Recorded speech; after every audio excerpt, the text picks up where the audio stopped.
What would make you walk away from a job inside one of the most famous castles in the world? Think about that for a second. You have a job at Balmoral Castle, the home of the British royal family, a place most people will never even get close to. You walk through those giant stone gates every single day. You see the king. You clean rooms that most people only dream about. Sounds amazing, right? So why did dozens of maids pack up their things and leave? Not one or two, dozens. Some left overnight. Some quit without even collecting their final pay. Some walked out mid-shift and never came back. What on earth happened behind those thick granite walls? That is exactly what we are going to find out today. And I promise you, by the time this video is done, you will look at Balmoral Castle in a completely different way. This is not the fairy tale you have been sold. This is the real story, and it is much darker than you think. Stay until the end. At the end of this video, we are going to reveal the one shocking moment that finally broke the maid's silence and forced the royal household to make emergency changes overnight. You do not want to miss it. It involves a viral post, a mother in surgery, and a very embarrassing job ad that went public at the worst possible time. Balmoral Castle sits deep in the Scottish Highlands. It is surrounded by mountains, rivers, and thousands of acres of wild land. To get there, you drive down a long single road. There are no shortcuts, no quick exits. When you are inside, you are really inside. The castle was bought back in 1852 by Prince Albert. He paid around $32,000 for it after seeing a rain-soaked advertisement. That same amount would be worth about $4.4 million today. He loved the place so much that he had the original house torn down. Then he built a brand new granite castle by 1856. He even sketched the clock tower himself. Over the years, the estate grew and grew. Today, it covers more than 53,000 acres. That is bigger than the entire city of San Francisco. It has mountains, forests, 150 buildings, its own power supply, and a private railway built in 1866 just to carry royal luggage in secret. Here is something most people do not know. Balmoral does not belong to the British government. It belongs to the royal family personally. That means when deer are sold or cottages are rented out to tourists, the money goes straight into royal pockets. Some people in Parliament have complained about this for years, but the royals have always refused to give it up. The castle has 167 rooms. The hallways are built deliberately narrow. Prince Albert designed them that way so that family members would bump into each other more often. He thought it would bring the family closer together. Sounds lovely, right? One big happy family bumping into each other in narrow hallways. But what about the people who actually worked there? What were those narrow hallways like for the maids who had to clean them every single day? Let's start with the morning routine. Because for the maids at Balmoral, the day started early. Very early. At 6 in the morning, before most people have even opened their eyes, the youngest maids were already on their feet. They walked to the oldest kitchen in the castle. Their first job? Polish over 200 pieces of silver by hand. That takes a long time. That takes careful work. And it had to be done before breakfast was served at 8. After that, the maids carried heavy tea kettles through long cold stone hallways. They had to walk quietly. The royal dogs were sleeping. You were not allowed to wake them. Lunch meant peeling 18 kilos of potatoes, then switching into clean uniforms to serve afternoon tea at 4. After tea, the muddy boots from the day's hunting had to be cleaned. Every single pair. Most nights, the maids reached their beds around 9:45 in the evening. Those are 15-hour days. With no overtime pay. None at all. There was a line in the old staff manual that said, "Loyalty is its own reward. Loyalty is its own reward." That was the official reason why the maids were not paid more. One former maid described working at Balmoral as giving your life to a shadow. She said no one ever said thank you. Now let's talk about one rule that truly shocked every new maid who arrived at the castle. If a royal walked out of a room and a maid walked in just moments later, the maid still had to curtsy. Even though the room was completely empty, even though there was nobody there, she had to bow to the empty space. The idea was that she was honoring the spirit of the royal who had just been standing there. During one Gillies ball in 1987, The staff performed this empty room curtsy 61 times in a single evening. Some maids bruised their knees so badly that supervisors handed out bandages along with the serving trays. One maid said it felt like curtsying to ghosts. Here is something that will really get to you. The maids were not even allowed to speak freely. There was a strict rule at Balmoral. You could not speak unless a royal spoke to you first. You were not supposed to react to anything you heard or saw. You were expected to be invisible. In July 1986, one maid was dusting a room when she heard Prince Charles whispering to Princess Diana. Another servant spotted her and hissed at her to act deaf. The next morning, the maid received a written warning. The rule was clear. If you were caught listening to the royals twice, you were fired. And you lost your $250 end-of-season bonus. That might not sound like much to some people. But for a maid earning barely enough to survive, that bonus was money she desperately needed. Because of this rule, the maids at Balmoral developed their own secret system of hand signals. They communicated with each other using gestures during breakfast service. Silent signals just to get through the day. One former maid said the halls of Balmoral were quieter than a library. Not because people were being respectful, but because everyone was afraid. Now let's talk about money, because this is where things get really uncomfortable. Back in 1983, the lowest-level housemaid at Balmoral earned $18,000 a year before tax. She worked 60 hours a week. She lived at the castle full-time. She had almost no personal time. And she was earning only $4,000 more than the average British worker who went home every evening and had their weekends free. If she stayed for 3 years and worked hard enough to be promoted to first housemaid, her pay went up to $21,500. That was after 3 years of loyalty, 3 years of curtsying to empty rooms, 3 years of hand signals and silence and 15-hour days. Meanwhile, the male gamekeepers on the same estate were earning around $26,000 for the same number of years of service, for outdoor work that many people considered less demanding than running a palace interior. Fast forward to 2024. An anonymous leak of royal payroll files made headlines around the world. The numbers were staggering. A senior royal aide was earning $146,000 a year. A maid? $19,500.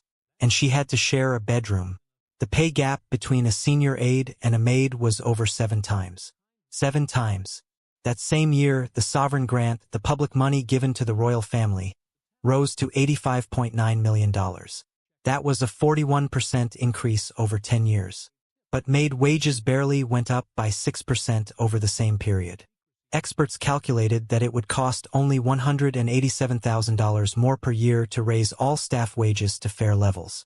That is less than what the estate spent to resurface the private helipad. One helipad resurfacing could have fixed the wages of every single maid at Balmoral. The pay was terrible, but the living conditions? Those were somehow even worse. The maids slept in attic rooms at the top of the castle. In January 1983, a young maid named Fiona shared a 12-square-meter space with 2 other women. The windows were thin glass. Scottish winter winds cut straight through them. Their breath frosted the walls while they slept. Heaters were banned in the attic rooms. Management said it was a fire risk. In 1987, staff were promised warmer dormitories by 1990. That promise was never kept. By the end of that decade, more than a third of all maids had quietly quit and never come back. By 1998, things had gotten worse. University researchers interviewing former staff heard stories of rain leaking through broken slate roofs. Maids would wake at 6 in the morning wearing uniforms that were still damp from the night before. 2 maids got pneumonia from the cold and damp conditions. They were then fired for missing work. Let that sink in. They got sick because of conditions at the castle. And then they were fired for being sick. It was not until 1992, after a government health warning, that electric heaters were finally installed in the attic rooms. But by then, many of the best and most loyal long-serving maids had already left for warm hotels across Inverness. Hot water in the attic rooms ran for just half an hour each morning. Half an hour for a building full of staff to shower, wash, and get ready for a 15-hour day. And the manual still said, Loyalty is its own reward. Now here is where things get really interesting, because despite all the secrecy, all the silence rules, all the non-disclosure agreements, some stories always found a way out. In March 1988, a French magazine printed a story that shook the entire royal family. It came from a young maid who had worked just 8 weeks at Balmoral the previous summer. She was paid around $10,000 for her story. That was more than she would have earned in 8 years of normal work. In return, she shared everything she had seen. She talked about dinner routines, private conversations, and the daily rhythms of royal life. The UK tabloids picked it up within 2 days. Millions of people were suddenly reading things that were never meant to be shared. But not all of her stories were scandalous. Some were surprisingly touching. She described a moment during a formal dinner in August 1987 when a guest accidentally drank from the finger bowl, mistaking rose-scented water for soup. Could have been incredibly embarrassing. But instead, the Queen quietly picked up her own finger bowl and sipped from it. Every single member of the royal family did the same. They all drank the rose water, just so that the guest would not feel ashamed. Staff counted 17 empty bowls after that dinner. 17. That one tiny moment said more about the Queen's character than 1,000 public speeches ever could. It showed a family that would rather drink perfume than humiliate a guest. But the maid also shared darker stories. She said that during Prime Minister Margaret Thatcher's 1987 summer visit, something unusual happened. Instead of staying inside the castle with the other guests, Thatcher was placed in a small cottage far away on the estate. Staff had a nickname for it. They called it Siberia. The palace immediately denied it, but the tabloids ran wild. 2 of the most powerful women in Britain, locked in cold silence at a remote Scottish castle. It made for irresistible headlines. When the Maids story went public, the palace was furious. They launched a full internal review of all 348 staff members who had worked the previous season. New workers were required to go through long background checks. And from that point on, everyone had to sign strict secrecy papers tied to the Official Secrets Act. Breaking them could mean legal action, massive fines, and the end of your career. Now let's talk about something that happened much more recently. Because the problems at Balmoral did not end with the old rules and the frozen attic rooms. They kept going. And in some ways, they got even harder. Between 2023 and 2025, King Charles had a dream. He wanted the organic gardens at Balmoral to be completely carbon neutral. He wanted beehives. He wanted hand-grown food. He wanted every meal served at the estate to come from the land itself. It sounds beautiful, but here is what it meant for the people doing the actual work. Tractors were banned. Every single task in the garden had to be done by hand. Rainwater barrels replaced hoses. Workers were making around 90 wheelbarrow trips every single day just to keep things running. One man said he had to lift over 200 kilos of compost daily, and it gave him carpal tunnel syndrome. And the pay for this backbreaking work? Minimum wage. That is all. Even though the king's personal fortune was estimated at over $1.1 billion. Handwritten notes from King Charles were pinned to the wall of the garden shed. Written in black ink, they gave instructions that workers described as impossible. Pull up a specific weed overnight. Replant 700 flowers before his return in just 3 days. The notes were polite, but the demands inside them were not. On July 5, 2025, a gardener tore his shoulder while hauling 180 kilos of compost alone. He did not receive proper sick pay. He was forced onto basic government benefits of $116 a week. 9 days later, almost the entire gardening team quit together. Out of 12 workers, only 1 stayed. On July 18, 2025, the palace quietly admitted something was wrong. They brought in an emergency crisis team, but the damage was already done. On March 9, 2024, something happened that the palace could not control. A former housekeeper posted a review on a public job website. She called the management at Balmoral toxic. She did not hold back. She said bosses yelled at staff in front of guests. She said maids were punished for missing tiny specks of dust on picture frames. She said break times were cut as punishment. She said overtime beyond 48 hours per week was not paid. And she said the average pay was just $10.90 per hour, which was 60 cents below the real living wage in the United Kingdom at the time. Within a week of that review going up, 5 maids handed in their notice. Rooms sat dirty until 11 at night. Supervisors locked themselves in their offices. The staff who remained were completely overwhelmed. Other former workers replied to the review online, backing up every single thing she had said. The palace tried to downplay it, but leaked interview data showed that 68% of staff who had left Balmoral said that bullying and disrespect were their main reason for quitting. Not the wages, not the long hours, the way they were treated. By 2024 and 2025, the staff turnover rate at Balmoral hit 38%.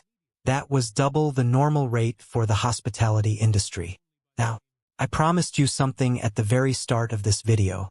I told you that if you stayed until the end, I would tell you about the one shocking moment that finally forced the royal household to make emergency changes. The moment that involved a viral post, a mother in surgery, and a job ad that humiliated the palace. Here it is. In June 2023, a young maid known only as Heather Glenn went onto an online gossip forum. She posted screenshots. Her mother was going into surgery. She had requested emergency leave. The request was denied. She was told she had to stay and starch Princess Kate's bed linens instead. The screenshots showed that Heather had used only 2 out of her 10 available leave days that entire year. She had barely taken any time off. And yet, when her mother needed her most, the answer was no. She quit that day, and she posted the whole thing online. The post exploded. Over 11,000 people commented. It was shared thousands of times. News outlets picked it up. It became a national conversation about how royal staff were being treated. 2 weeks later, a brand new job listing appeared quietly on a recruitment website. Room attendant position at Balmoral Castle. $10.50 per hour. Start immediately. The palace called it a coincidence. But insiders said 5 more maids had handed in their notice right after Heather's story went viral. Managers were left with no choice. They brought in temporary workers from nearby Aberdeen. And what did they pay those temporary workers? $19 an hour. Almost double what they had been paying the loyal, trained, experienced maids who had stayed for years. Let that sink in. The staff who stayed loyal and learned every rule and curtsied to every empty room were paid $10.50 an hour. The strangers brought in at the last minute to cover their work got $19 an hour. So what does all of this tell us about Balmoral Castle? On the outside, it is one of the most beautiful and powerful places in the world. It sparkles against the Scottish hills. It has a rich history. Royals have walked its halls for over 150 years. It is a symbol of tradition and heritage. But on the inside, behind those thick granite walls, there is a story of people who gave everything they had. People who woke at 6 in the morning in frozen attic rooms. People who cleaned 200 pieces of silver before breakfast. People who learned to communicate in secret hand signals because speaking was dangerous. People who curtsied to empty rooms until their knees bled. And they did all of this for wages that barely covered the basics. For a system that fired them when they got sick. For a manual that told them loyalty was its own reward. The question is not really why they left. The real question is why it took so long. If you found this story as fascinating and eye-opening as we do, make sure you hit that like button right now. It helps more people find this channel and discover the real stories behind royal life. Subscribe if you have not already, because we go behind the palace walls every single week. And drop a comment below telling us one thing. Do you think the royal family will ever truly change the way they treat their staff? We want to know what you think. We will see you in the next one.